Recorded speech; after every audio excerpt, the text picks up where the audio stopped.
ना तो VLOOKUP use करने की जरूरत है ना ही इंडेक्स मैच। कैसे, चलिए देखते हैं। अब VLOOKUP और इंडेक्स मैच से छुटकारा पाने के लिए आपको यूज करना है XLOOKUP फॉर्मूला, और कैसे करना है वो मैं आपको वीडियो में बताती हूँ। तो अब जैसा कि आप डेटा देख सकते हैं, इसमें हमारे पास कुछ एम्प्लॉय आईडी है और हमें यहाँ पे उनका फुल नेम फाइंड आउट करना है।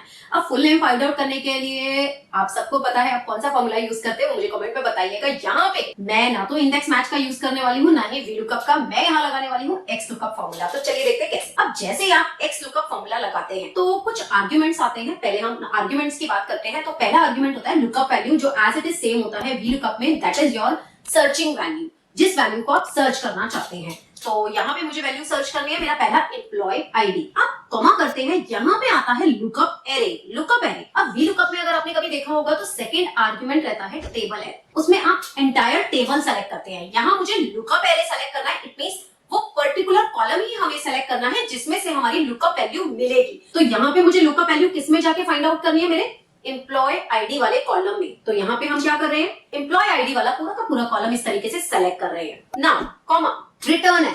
रिटर्न एरे मींस अगर आपको एम्प्लॉय आईडी डेटा में से मिल जाए तो आप कौन से वाले कॉलम का रिकॉर्ड फेच करना चाहते हैं। अब VLOOKUP में तो आपको पता ही है, जैसा कि आप राइटवर्ड डायरेक्शन से ही रिकॉर्ड्स को फेच कर सकते थे, बट XLOOKUP में आप राइटवर्ड और लेफ्टवर्ड दोनों ही डायरेक्शन में काम कर पाएंगे। तो यहाँ रिटर्न एरे मुझे चाहिए फुल नेम, तो यहाँ पे अब फुल नेम वाला पूरा का पूरा कॉलम इस तरीके से सेलेक्ट कर रही हूँ।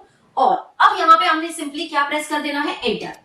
एंटर प्रेस करते ही आप देख सकते हैं मेरा पहला रिजल्ट आ चुका है। और अब अगर आपने सारे के सारे एम्प्लॉय आईडीज का फुल नेम एक्सट्रैक्ट करना है तो हमने सिंपली क्या कर देना है, फॉर्मूले पे जाना है और हमने अपनी दोनों की दोनों रेंज को फ्रीज कर देना है, that is my lookup range and my return array. तो मैं F4 प्रेस करके फ्रीजिंग कर देती हूँ दोनों ही रेंज की और एंटर प्रेस करते हैं और यहाँ पे हम सिंपली ड्रैग कर रहे हैं। ड्रैग करते ही आप देख सकते हैं मेरा रिजल्ट आ चुका है। ना आप XLOOKUP में टू वे लुकअप्स भी कर सकते हैं। आप two way lookup means vertical and horizontal. चलिए देखते हैं। यहाँ पे मेरे पास कुछ प्रोडक्ट्स के नाम है और कुछ कैटेगरीज है।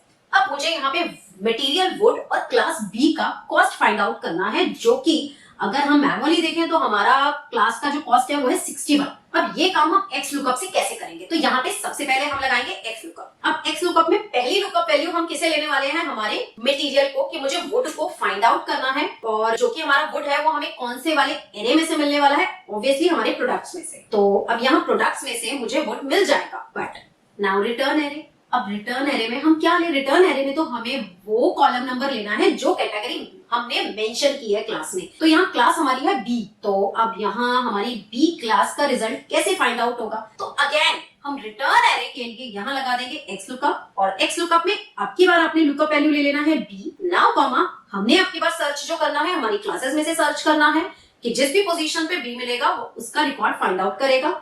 नाउ रिटर्न एरे आपकी बार हमने क्या लेना है, हमने रिटर्न एरे ले लेना है हमारा पूरा का पूरा एंटायर वैल्यूज।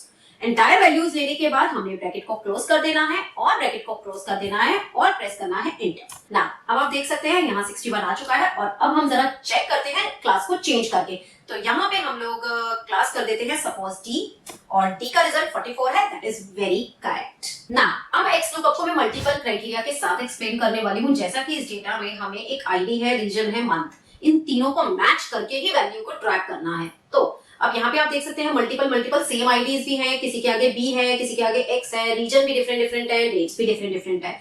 तो कंडीशन में ये है कि आईडी यही होना चाहिए, रीजन ईस्ट होना चाहिए और मे मंथ का होना चाहिए। तो चलिए स्टार्ट करते हैं XLOOKUP कैसे लगाना है। तो XLOOKUP लगाते हैं। अब यहाँ पे लुकअप वैल्यू में सबसे पहले आपने लिख देना है 1, रीजन 1 का, कि अगर हमारी कंडीशंस मैच होंगी तभी वो मुझे आउटपुट देगा, अदरवाइज नहीं देगा। 1 मींस ट्रू वैल्यू। तो यहाँ पे सबसे पहली कंडीशन हम क्या लिखने वाले हैं कि आईडी जो है वो मेरी एक्स से स्टार्ट होनी चाहिए और सेम आईडी होनी चाहिए। तो उसके लिए हम क्या करने वाले हैं, हम करेंगे सबसे पहले ब्रैकेट और ब्रैकेट में लेफ्ट फंक्शन का यूज करने वाले हैं। अगर आपको लेफ्ट फंक्शन नहीं आता है तो डिस्क्रिप्शन में लिंक मिल जाएगा, आप जाके लेफ्ट फॉर्मूलेस का वीडियो देख सकते हैं। अब हम सारी की सारी एरे को सेलेक्ट करते हैं, हमें जिसमें से मैच करना है, और लेफ्ट के फंक्शन में हमें क्या मैच करना है, हमारी वैल्यू होनी चाहिए एक्स, आईडी की स्टार्टिंग एक्स से होनी चाहिए ना। अब हमें पता है हमारी सेकंड कंडीशन भी है, तो सेकंड कंडीशन के लिए आपको यूज करना है एस्ट्रिक का साइन। एस्ट्रिक का साइन बताता है कि आपकी कंडीशन यहाँ खत्म नहीं हुई है, आपकी कंडीशन है सेकंड एक और हमारी सेकंड कंडीशन क्या है, रीजन ईस्ट होना चाहिए। तो उसके लिए हम अगेन ब्रैकेट लगाएंगे और अभी हम इस वाली रेंज को कैसे कंपेयर करने वाले हैं, इक्वल्स टू ईस्ट से, कि इस सेल में जो वैल्यू है वो मेरी क्या होनी चाहिए, इस सेल के इक्वल होनी चाहिए। अभी हम ब्रैकेट को क्लोज कर देते हैं। आप सेल चूज नहीं करना चाहते, आप कंडीशन इन्वर्टेड कोट्स में लिख भी सकते हैं। अब कंडीशन हमारी खत्म नहीं हुई है। हमारी थर्ड कंडीशन क्या है, डेट मई मंथ की ही होनी चाहिए। तो मई के लिए हमें क्या करना है, फिर दोबारा एस्टेरिस्क का साइन लगाना है और अब की बार जो मैं फॉर्मूला यूज कर रही हूँ वो यूज कर रही हूँ नॉट फंक्शन। नॉट फंक्शन बताता है कि ये नहीं मिलना चाहिए। तो अब यहाँ नॉट के साथ मैं यूज करने वाली हूँ मंथ का फॉर्मूला। मंथ का फॉर्मूला हम इन डेट्स का मंथ ट्रैक करते हैं और यहाँ पे हम लिख रहे हैं इक्वल्स टू 4। इट मींस 4 नहीं होना चाहिए। आप इसे मंथ इक्वल टू 5 भी कर सकते हैं, कोई प्रॉब्लम नहीं है ना। अब हम ब्रैकेट को क्लोज कर देते हैं। तो अब ये पूरा एक मेरा लुकअप एरे बन चुका है, जो कि मुझे क्या आउटपुट देगा मैं वो आपको दिखाती हूँ। हम इस पूरे पार्ट को सिलेक्ट करते हैं। सिलेक्ट करने के बाद हम शॉर्टकट की का यूज कर रहे हैं F9। F9 प्रेस करते ही आप देख सकते हैं मेरी जितनी एंट्री है सारी की सारी 0 1 से शो हो रही है। सिर्फ एक जगह हमें 1 मिल रहा है, that is my first entry, second entry, third and fourth entry पे। तो अगर आप फोर्थ एंट्री पे जाते हैं तो आप यहाँ देख सकते हैं मेरी वैल्यू एग्जैक्ट मैच हो रही है। आईडी भी सेम है, ईस्ट रीजन है और डेट हमारी मई मंथ की है। It means output would be 1789। Let's check again. हम फॉर्मूला पे वापस जाते हैं और अब हम कॉमा लगाते हैं और अब हम रिटर्न एरे में क्या चूज करने वाले हैं, अपना अमाउंट का कॉलम।